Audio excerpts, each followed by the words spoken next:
in the army, he started in a small way, and afterwards I came out from the. I had a fantastic time in the army. My very very good time in the army. How long were you there for? How long I was in the army? I was 2 years. I'm not even 2 years, 1.5 years. And from there, what happened? And from there, I came out from the army, and I joined my father, and we opened a small workshop, which grew, and we called ourselves Ungar and Vno, Ungar and Son, and we had an exhibition in '53. It was the first the first exhibition in Israel after the war, and I got the first prize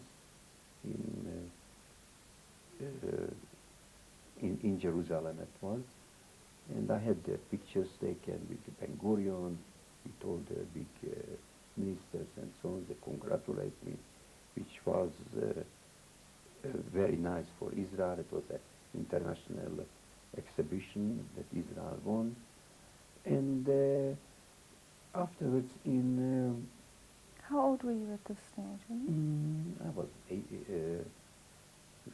It was I was already 23, 20 when it was the exhibition. Where about in Israel did you live? I lived in Haifa, outside Haifa, Kiryat Bialik. It was a German colony. My father didn't know, he didn't speak Hebrew at all. He didn't need it because he spoke German. He lived in a German colony. So he didn't need the Hebrew. I spoke Hebrew, and I was traveling there. I was working. We started to work, and grew bigger and bigger, and we did very well there in Israel. And afterwards I left in '57. We decided, I said it's not much, can't go. I was very a lot of ambition I had,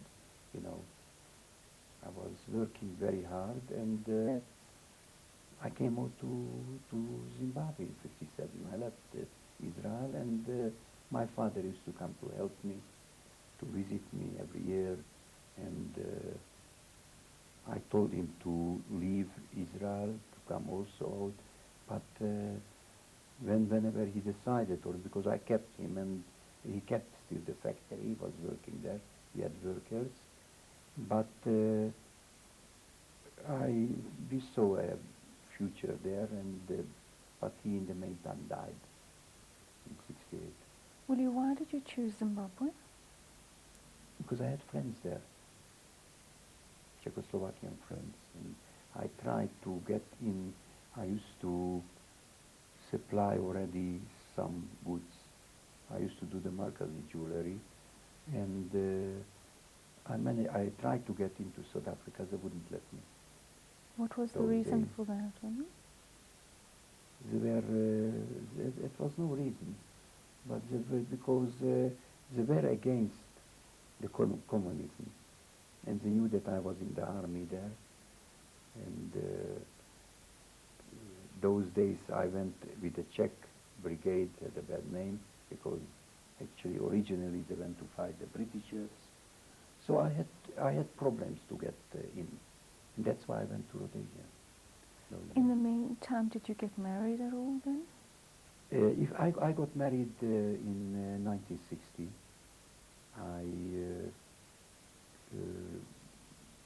March 1960, I met my wife, my late wife, in Salisbury those days. She was a Sephardic, and we got married in 1960, and afterwards immediately David was born in '61, and two more children. They were all born in Bulawayo. Where was your wife from originally? She was born in Salisbury, and she studied. As a child, they were very big Zionists, the parents, and they went to live to Israel when she was a child, and her studying she did in Jerusalem in the school. She learned languages there, and she spoke quite a lot of languages. And what was her name? Her name was Judith, Judith Franco. It's a Spanish name. She had her family there. I didn't know her father. He died just before, 2-3 years ago, 2-3 years before I met her. And it was a very big family. I mean, as you know, all the Spaniards are practically one family. You know, each is somehow interrelated, you know. Some are coming from Turkey, some from Rhode Island. Her family came from Rhode Island, but she was already born there. And it was quite a big family, and quite a few died. Her sister died in they were very close. There were two sisters. They were very, very close. They were in school everywhere together, and her sister was killed in a car crash in 1986 when we were not even here. David phoned us. And since then, she wasn't right, my wife. They were very, very close. And she lost also one brother, you know, in Zimbabwe, another brother, younger brother, who died in Israel. So, but she was very, very badly affected by her sister. She went in a depression, and it went on for years with her. Why did you leave Zimbabwe? Why I left Zimbabwe? I had businesses already here in South Africa. I had wholesale business and so on, so I was connected in South Africa, but mostly because of the children. They came already to an age where they had to go to the army. So I decided to open a factory here in Johannesburg, which I did in 1975. But I left there the factory, which is still running. My middle son, Bernard, is running the factory there still in Bulawayo. Still a very big factory. And we came here, and afterwards from here we went to London. We are living in London also. And we came back, and I bought a house, and we stayed. The children went here to school. How long were you in London for? Over a year, nearly 2 years. But we were living also in Zurich. I had a business in Zurich there, and in London I had also. So my wife then, she said, we came, I said that I will take it easier and not to, because I used to travel a lot. When we used to stay for a while, I used to travel a lot in business. I used to take her also with because of the languages, what she spoke. She helped me a lot. And after we decided to come back, she said she saw that I will take it easier and not to travel so much, but we came back. How many children do you have? I've got 3 children, 3 sons, and I've got now 6 grandchildren. Can you tell me your son's name?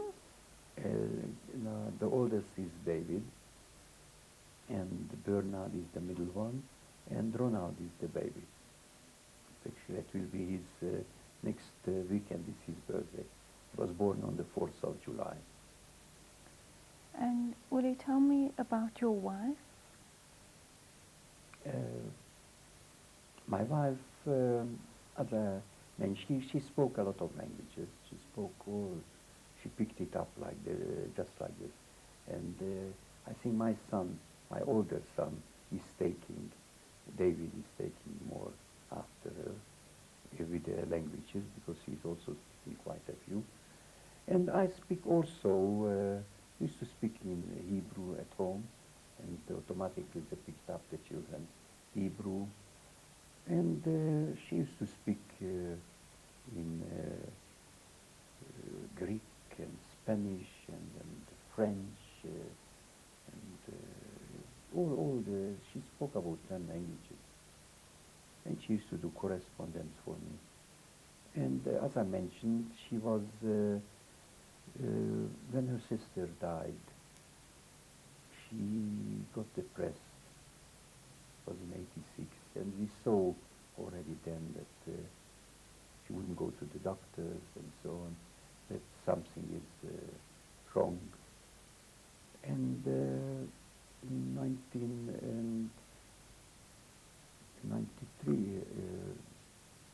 93 to die, I think it was in 93 or 92, that I thought always that she's got Alzheimer's. And in 93, the 92 or 93, then the doctors diagnosed Alzheimer's.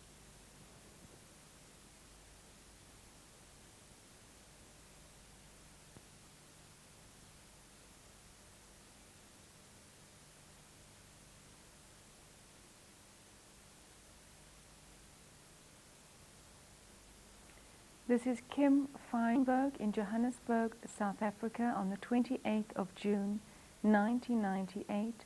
Tape number 6. I am interviewing Mr. Willie Ungar. Willie, would you like to carry on just describing what happened with your wife? As I say, the diagnosed must have been 92 that she has got Alzheimer's. And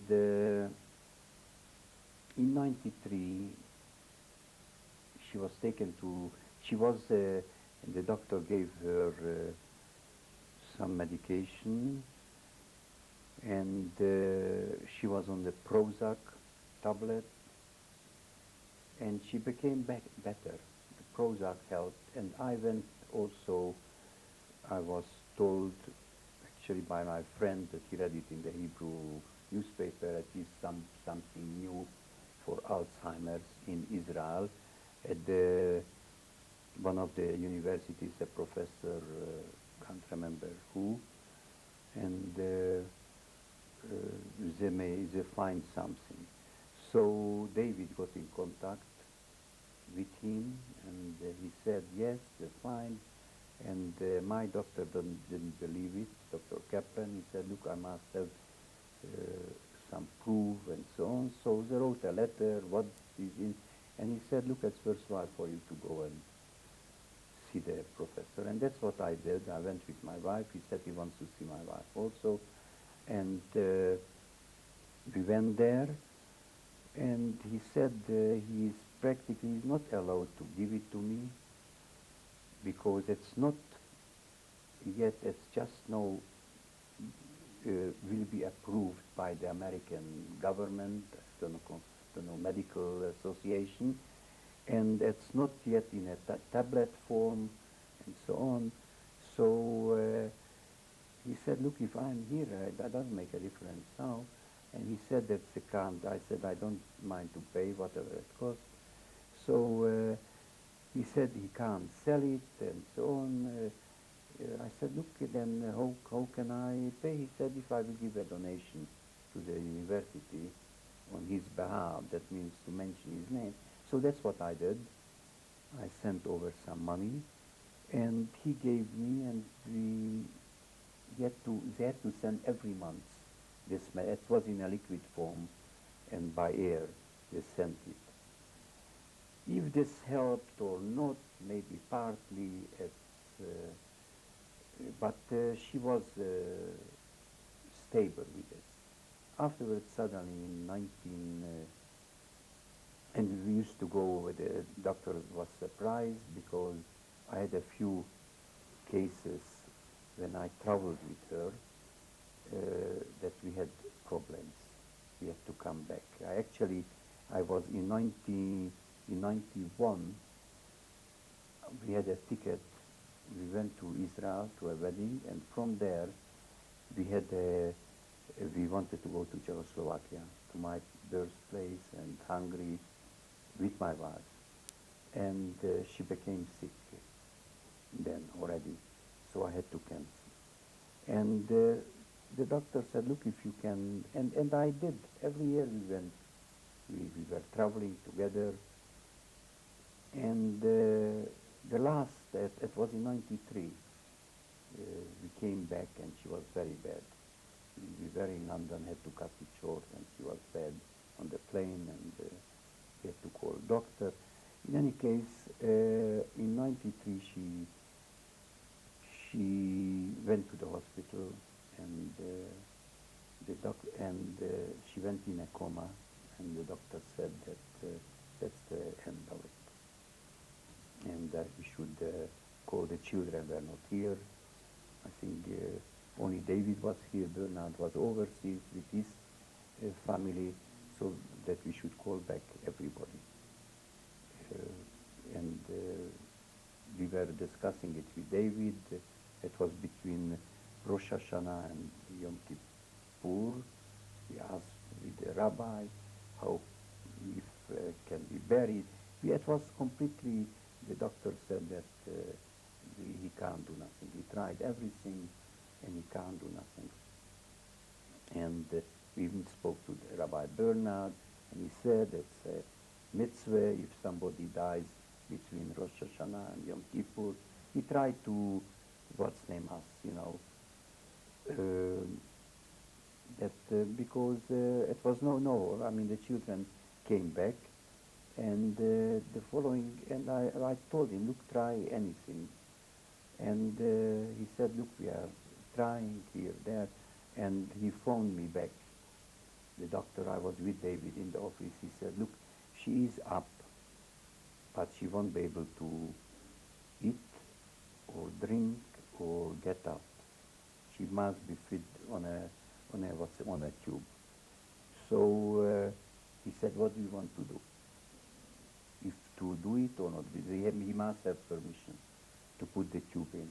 So we had a cousin who was a doctor. He left, Jackie L. Mayo, and he said, look, try it. In any case, we tried it, and the doctor said, everybody said that